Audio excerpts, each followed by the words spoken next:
Arc Raiders has finally launched into our hands, and it's safe to say Embark Studios has knocked it out of the park. This game has it all. This is not a game that people you see on the internet just glazing up just for the sake of glazing. This is probably the best multiplayer game this year by far. Not even close. Much in the same way Expedition 33 is the best RPG this year, Arc Raiders is the best multiplayer game this year. It is the best third-person shooter this year. It is the best extraction shooter on the market, bar none. Period. I know the Tarkov fans will hate me for saying that, but the reality of it is, Arc Raiders just has it all, and it has it all for everyone. So let's get into it. The Wizards at Embark Studios have already done something that is very, very impressive, and that is you have a beautiful game running on Unreal Engine 5 that actually performs really well. Frame rates for this game are amazing.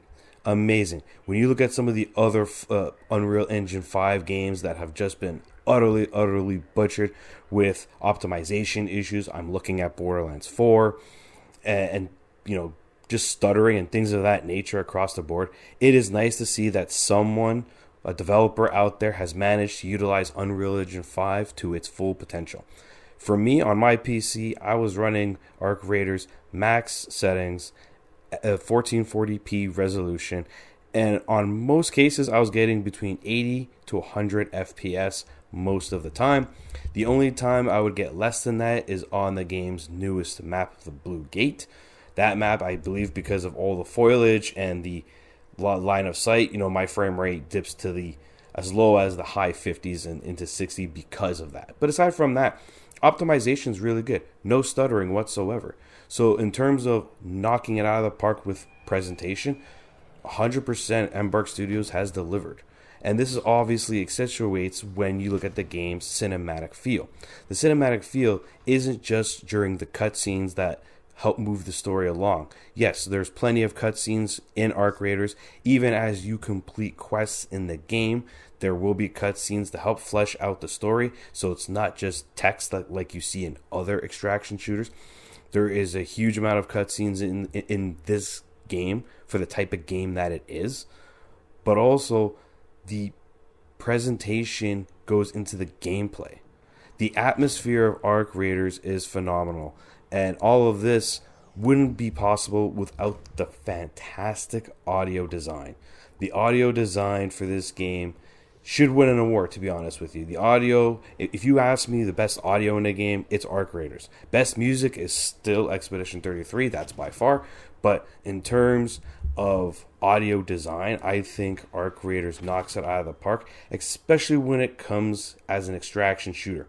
All the little nuance things that you hear, whether it's a little drone flying by, whether it's the noise of a probe that's on the ground signaling that it's there, or even the scary humming of a rocketeer floating above your head with its engines blaring.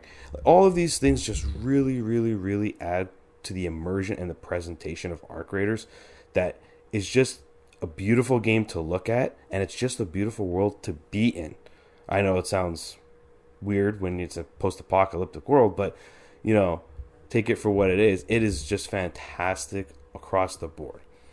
But of course, this is a video game. It's got to play really well. And once again, Arc Raiders has knocked it out of the park in gameplay. When you first play the game, you will have to go through the game's mandatory tutorial.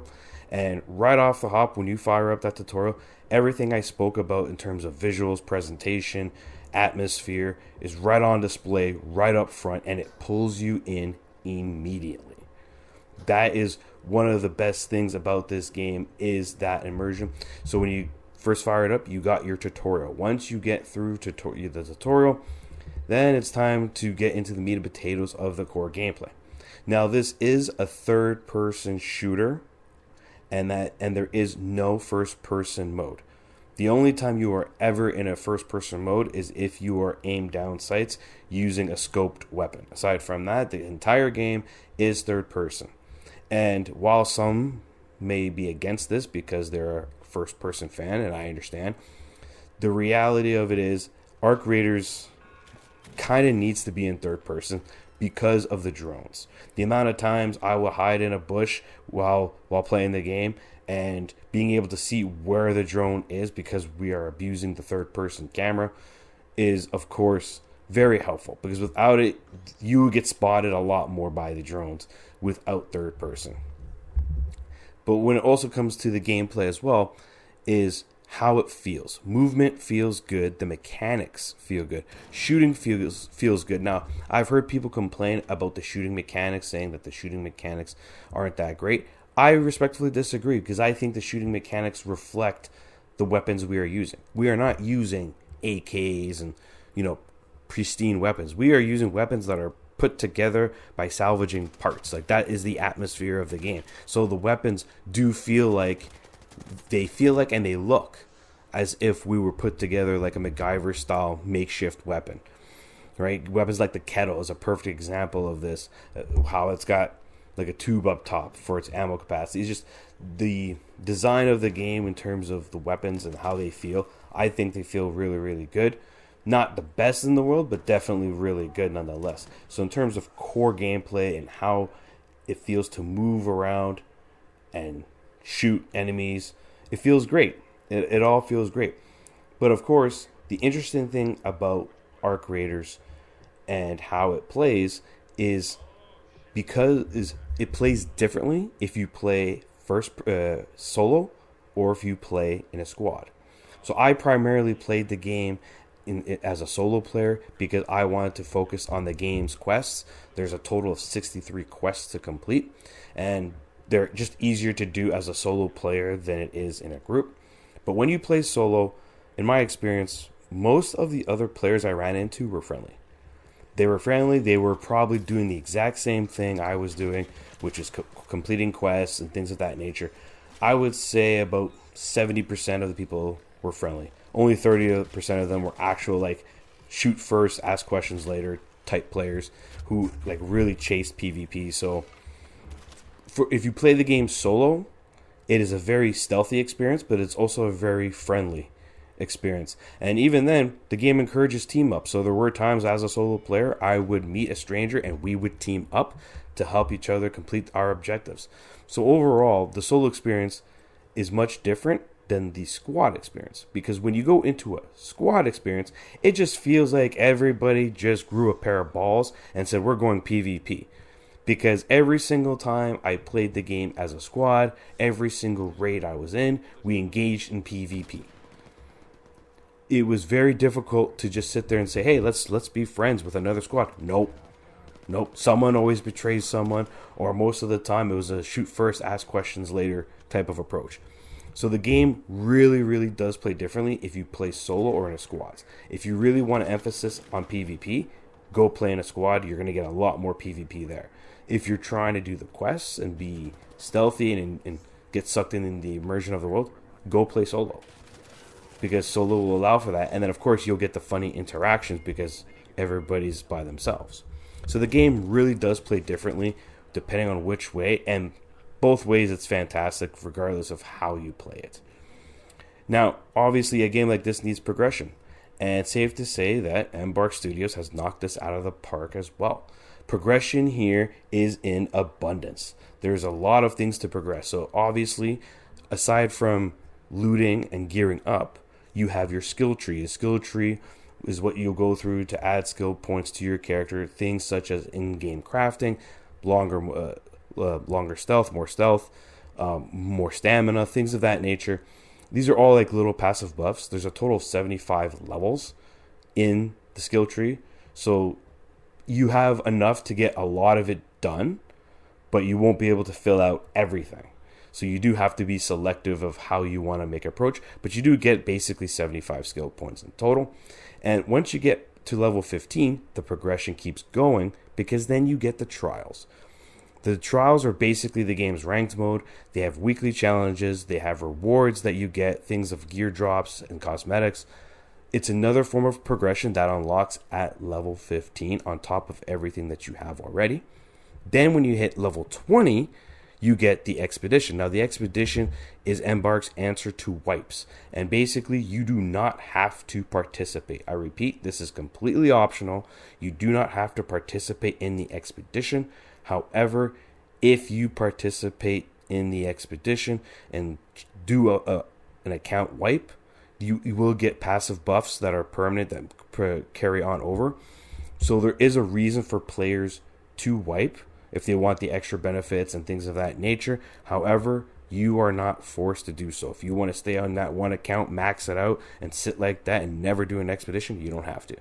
Wipes are completely optional, but there is rewards for doing the wipes and participating, which this unlocks at level 20. Aside from this, you still have the Battle Pass progression. Now, the Battle Pass progression is separate to the core game's progression. Think of it like Helldivers 2 for those who've played it. It is a separate progression, and basically you have feats to complete. Feats are basically challenges such as extract from this map, do this much damage with this type of ammo, etc., etc. All of which will give you the currency you needed to unlock the items within the deck, which is the game's Battle Pass. And it behaves exactly as you would expect it. Games like Helldivers 2, it behaves exactly like that.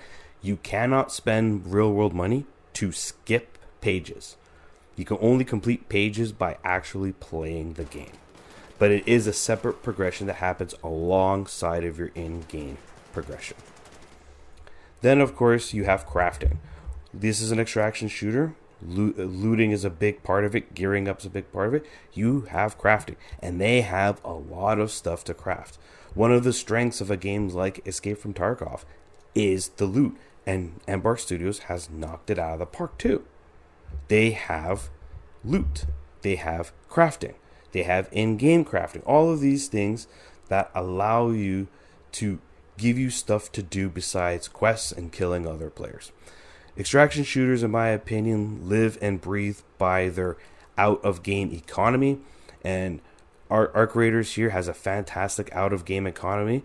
Not the best. The best is still Tarkov's, but they have a very, very good out-of-game economy that has a lot here for hardcore players, but simple enough for casual players.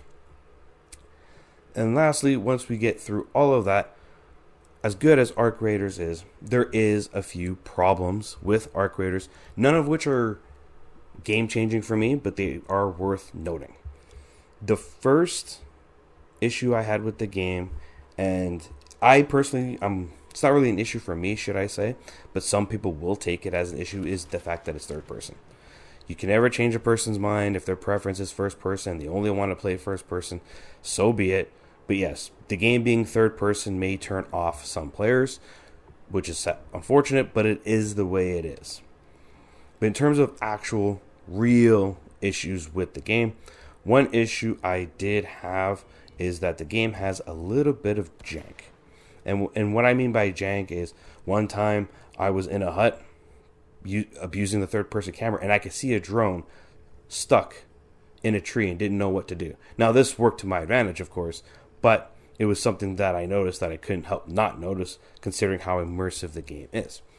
Another bit of jank, and this one actually pissed me off, was I was on the Buried City, used the City Hall key to get into the loot room, and sure enough, there's a nice sniper rifle on the chair, but the game wouldn't let me pick it up. For whatever reason, I couldn't pick it up. I would clear out my inventory. I would try to move things. I couldn't pick it up, and it pissed me off because I have to use a key to get into that room. So that was the other bit of issue that I had. And the last issue I had, and this is just more of a preference on my end, but it's still an issue nonetheless, is when you go into a raid with your custom loadout, you are not guaranteed to spawn in at the beginning of a raid. Unlike a game like Tarkov, where if you use your loadout, you will spawn at the beginning of a raid and have the full raid with you, full raid time. You don't have that here. Sometimes you will queue up with your custom loadout, and unfortunately, 10 minutes is already gone on the raid. So you have 20 minutes of raid time. And the worst part is they spawned you on the opposite end of your objective, which is absolutely terrific. So now you have 10 minutes less to work with, and the objective's on the other side. Where sometimes I ended up looking at it and going, I might as well just extract and re-queue again because I don't know if I have enough time to get the objective done and get to an extract at that point. So those were the issues that I had. It was basically a little bit of jank, and as well as raid times not being the start of a raid every time you use your custom loadout. Free loadouts are okay, but custom loadouts, you should always have the full raid time. Only free loadouts should be spawning in during a raid. Now, on top of this, the one thing that I haven't talked about yet is the game's live service component and customization. There is quite a bit of customization here for your raider. You not only do you go through the creator and customize the look of your raider, you have, obviously skins, you have backpack skins, full body skins, there's emotes, and of course you can customize Scrappy, your little bird who gets you all the stuff. And of course, because this is a live service, you have an in-game shop. Now, store prices in the game, I'm indifferent about them. I don't think the store prices are egregious, but I also don't think they're the best value from what I've seen. I've seen other games give better value. Hell, Embark's other title, The Finals, gives, I would feel, better value in terms of dollar ratio, and which is weird because this is a priced box game, not a full price, sorry, but a priced box game, and Finals is free. At the Finals monetization, the prices are just better than what is here in Arc Raiders for some reason. Not to say that they're bad, but they could be better. But aside from this, there is a lot of customization in terms of your character's appearance and to help your raider feel unique. They have said that they do not intend on doing collabs, so you won't have to worry about breaking the immersion of the game by seeing like Homer Simpson in here. But they said that there will be more cosmetics. The cosmetics that are here fit the world, and if you like them, buy them. It is the way it is. But overall, Embark Studios has knocked it out of the park when it comes to Arc Raiders. I don't think there's anything really bad to say about the game other than the little bit of jank that the game had, and of course, the not starting a raid at the beginning when you use your main loadout all the time. So, aside from those two minor issues, both of which are very fixable, this is a perfect extraction shooter. It's got a lot of depth for hardcore players, but it's got enough simplicity and to cater to the casual players, especially since wipes are not mandatory. To me, that is a big one for casual players, is because casual players will take a lot longer to get to the end game, and they don't want to have to commit their life to the game when they want to play casually. And not having a forced wipe allows them to do that and play the game at their own pace, which is great for everybody. So overall, I highly, highly, highly recommend Arc Raiders. It is a fantastic third-person extraction shooter. In my opinion, it is the best multiplayer game to release this year, and quite frankly, the best extraction shooter on the market. It looks good, it sounds good, it's got great immersion, the community is absolutely fantastic, especially if you solo queue. I mean, it has everything you could have possibly asked for in an extraction shooter. I highly recommend this game. I'm giving Arc Raiders a 10 out of 10. This is Veteran Gamer, and I hope to see you guys next time.